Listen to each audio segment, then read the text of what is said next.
Hi, Jezs. Well, I guess first things to start off with is how you bearing up in the current circumstances. How easy or difficult is it to do your job?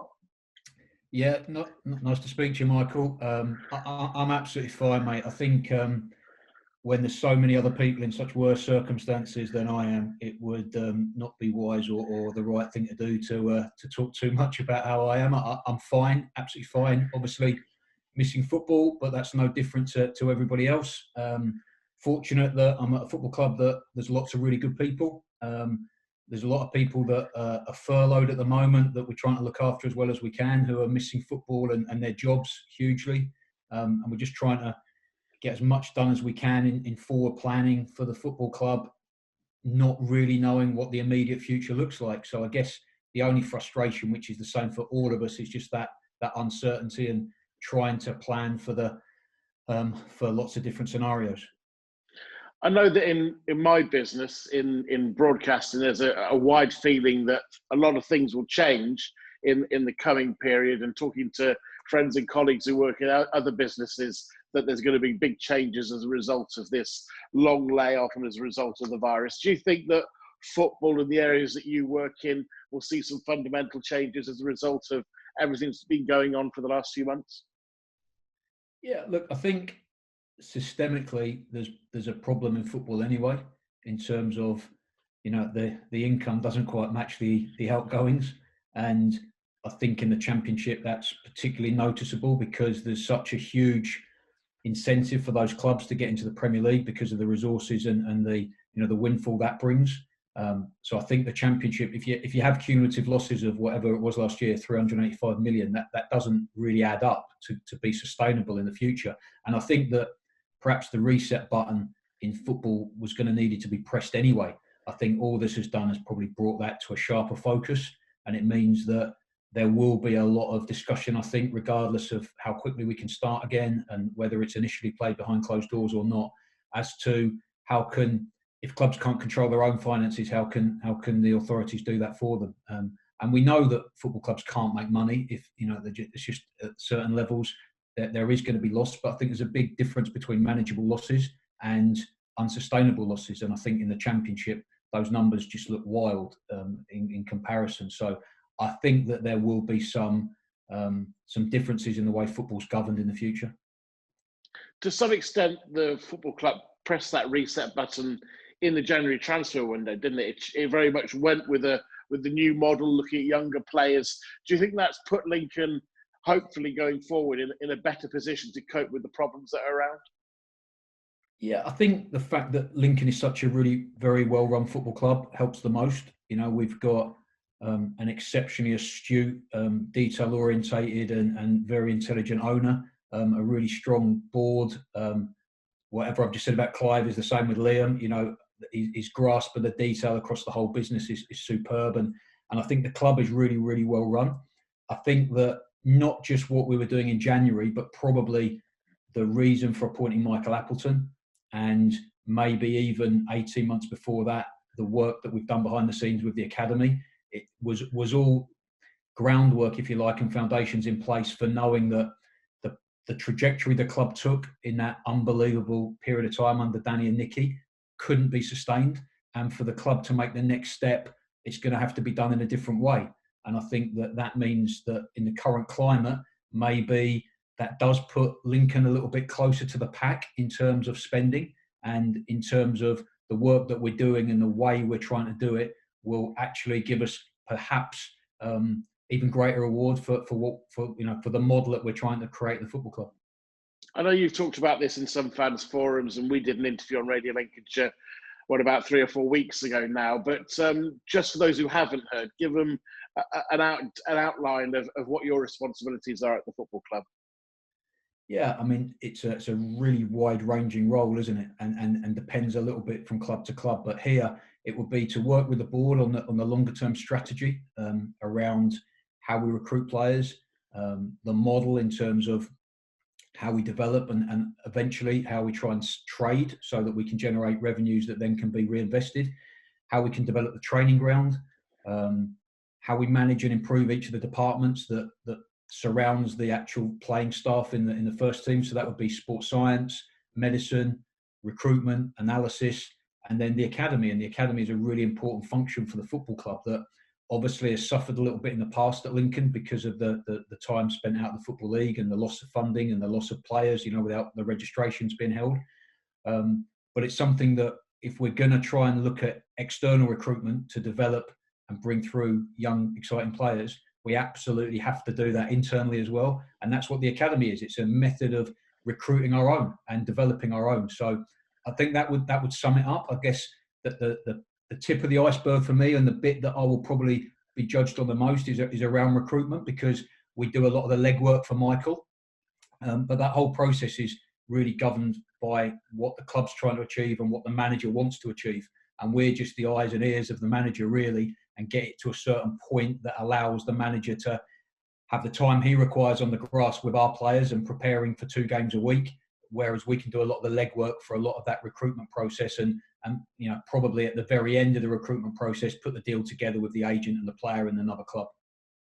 There's been a lot of uncertainty for obvious reasons with everything around life, not just around football, but it strikes me, listening to what Liam and Clive have said in recent weeks, and yourself, and reading and listening to what other people are saying in football, we appear to be moving closer to League One and League Two in some form finishing. Does that give you a bit more certainty? I know you still don't know when you would resume in terms of a new season, but does that at least give you some certainty in terms of trying to plan with Michael for next season then? I think what it does do is it enables us to help the out-of-contract players the most by having some certainty, because if the season were to reconvene and we were to play games, obviously everything just gets put on hold in terms of those decisions. So I think, to be respectful and fair to those players, at least we can try and give them a little bit more clarity. I think in terms of planning for next season, there is still so much uncertainty, Michael, that it's really difficult. I guess the perfect scenario for us is just knowing the date that we think we may start. And we know that date may change. And I guess we know that it will probably start or potentially start without supporters in the stadium, and that might be changed as the season goes on. So we're never going to get a huge amount of clarity. But I just think if we had a date, and I was speaking to Michael about this last night, actually, just some sort of idea of when we might start just means we can work backwards a little bit in terms of potentially training provision for the players, and then definitely in terms of the recruitment or the work that we need to do to make us as competitive as we can next season. And I think it's about half a dozen players still in contract. Is that right? Something like that? Yeah, we've got probably 6 or 7. Yeah, and so therefore you're probably looking for around a dozen players when it gets to it. And I think it'll be interesting, won't it? Because whilst you obviously, the most important thing is to try and get fans back in the ground as well. It could be that you have in effect 2 budgets, don't you? You have a budget that's realistic if there's no fans in the ground, and a budget that's realistic if there are fans in the ground. Yeah, I think, I said at the start of this, you almost have to plan for every scenario. That is definitely what we're doing in terms of recruitment. I think it's fair to say that regardless of whether there's fans in the stadium or not, there'll definitely be a massive reset button pressed in the summer about player wages. And I think that the market will look very, very different to what it's done in the last couple of years. So we have to plan for that. We know the type of players that we want to bring in every position, in terms of profiling them. But we don't know where exactly they're going to come from at the moment. So we're trying to give ourselves the best chance of being successful in that process by opening as many avenues as possible. We spoke about looking at some foreign markets. We can do that this summer while we're still inside the EU. We will speak to other clubs about loan players. And I know that it's both Michael and my intention that we don't want to rely on loan players because we want to develop our own players that have an asset value for the football club in the future. But this summer, it may be that there does need to be some business in that market because, depending on the real motivation for those bigger clubs for their young players, it will normally be about their development rather than financially. So for us, that could be an interesting market where we can get some players of high quality that will be, a lot less expensive than they would have been in previous years.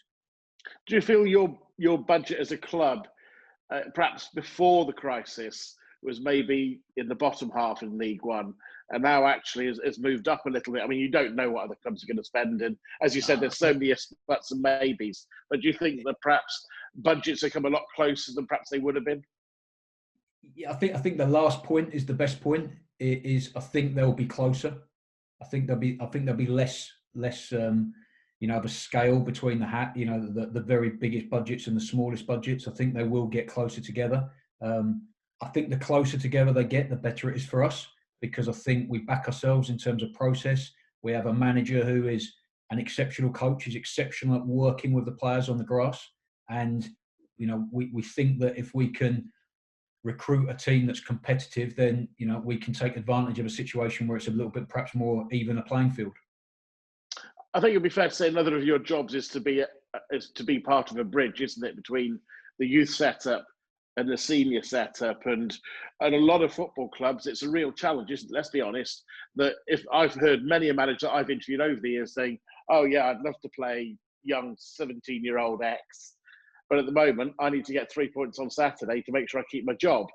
And you and I both know Michael Appleton, and also in Clive Nates, you've got a chairman that's, he did an interview with me last week, very much committed to the youth setup, and you got in Michael Appleton, somebody who, on paper and on what he's done in the past, should be able to hopefully bring those players through.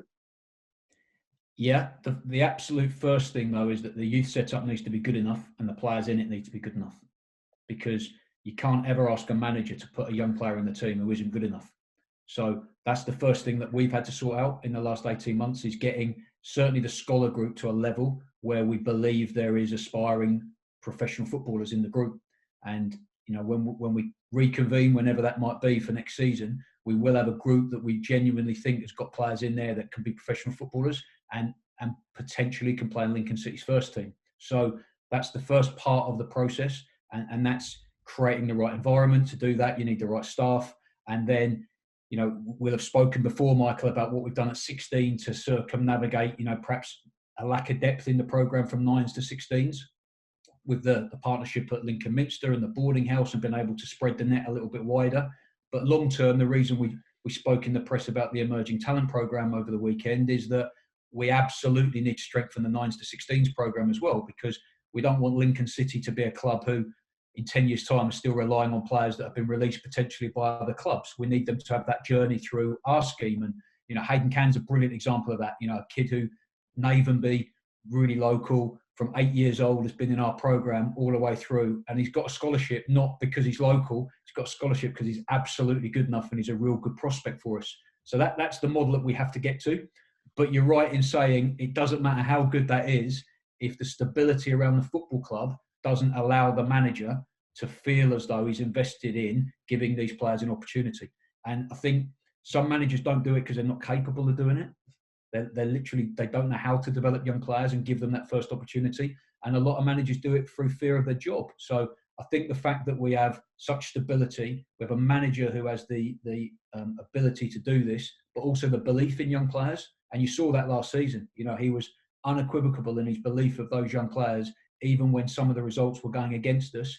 And, it wasn't because we had a couple of 18 or 19-year-olds in the team.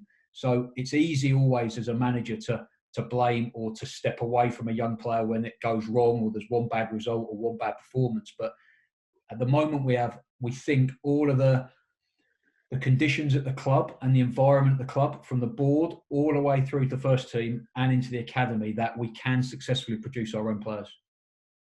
When you look at the regulations that govern youth development across the country, listen to people such as yourself and other football clubs, it does feel like the cards are stacked. The further down the pyramid you go, the cards are stacked against you in terms of trying to succeed. A young player comes through at Lincoln.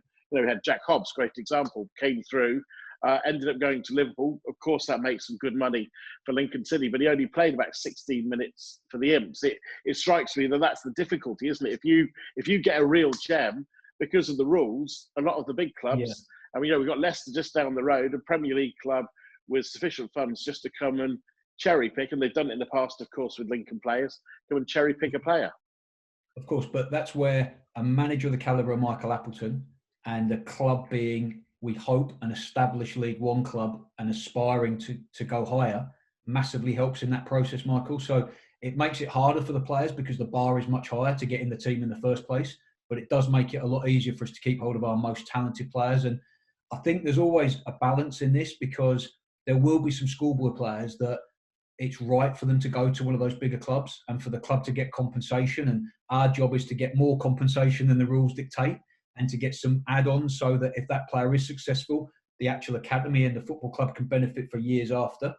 But that's balanced between fans want to see some come through and we want to see some playing in the first team. And certainly all the academy staff would equate success by seeing them running out at the LNER Stadium rather than potentially going and joining a Cat 1 programme at 15, 16 years old. So there's a balance. And I think for the football club and for the player, if you can get the pathway correct and you can look after those players in the right way, it can actually follow in parallel. So for us, it's like getting them into our first team, getting them enough appearances so that when they leave us to go to a bigger club, they go for the right reason at the right time, and Lincoln's compensated with the right amount of money. That means that it's a process that has some value for the football club. So you always have to sell at the end if you find the real gem that can go and play in the Premier League, unless you're in the Premier League yourselves. And even then, there's pretty much, 3/4 of the Premier League clubs will sell to the biggest 5 or 6 clubs. But it's just when you do it, and the higher you are in the pyramid and the better the club is organised, the later on that you can do it. And it means that we get real value of those players playing for Lincoln City first, and then the right value in terms of them moving to another club. It was interesting you mentioned the phrase "look after."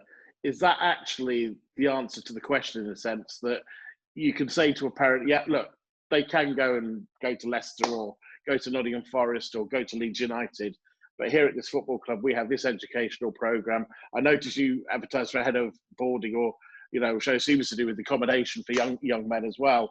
And that's what you can turn around to them and say, look, yes, there are advantages from going, be brutally honest, there are advantages to going to the inverted commas bigger clubs, but we can offer your son a better chance to develop. 100%. 100%. That is the ultimate. You can look.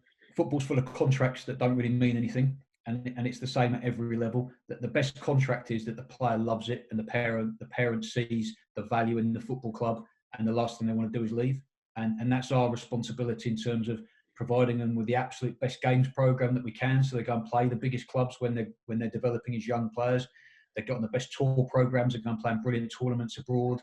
That they get access to go and train with the first team. We had 3 or 4 scholars would regularly train with the first team last year. That they can see that the end goal is achievable. Because I remember we went to play in pre-season at Derby last year. We played a 21s game behind closed doors. And I just told our scholars to see the squad numbers of the Derby County scholars that started at 80.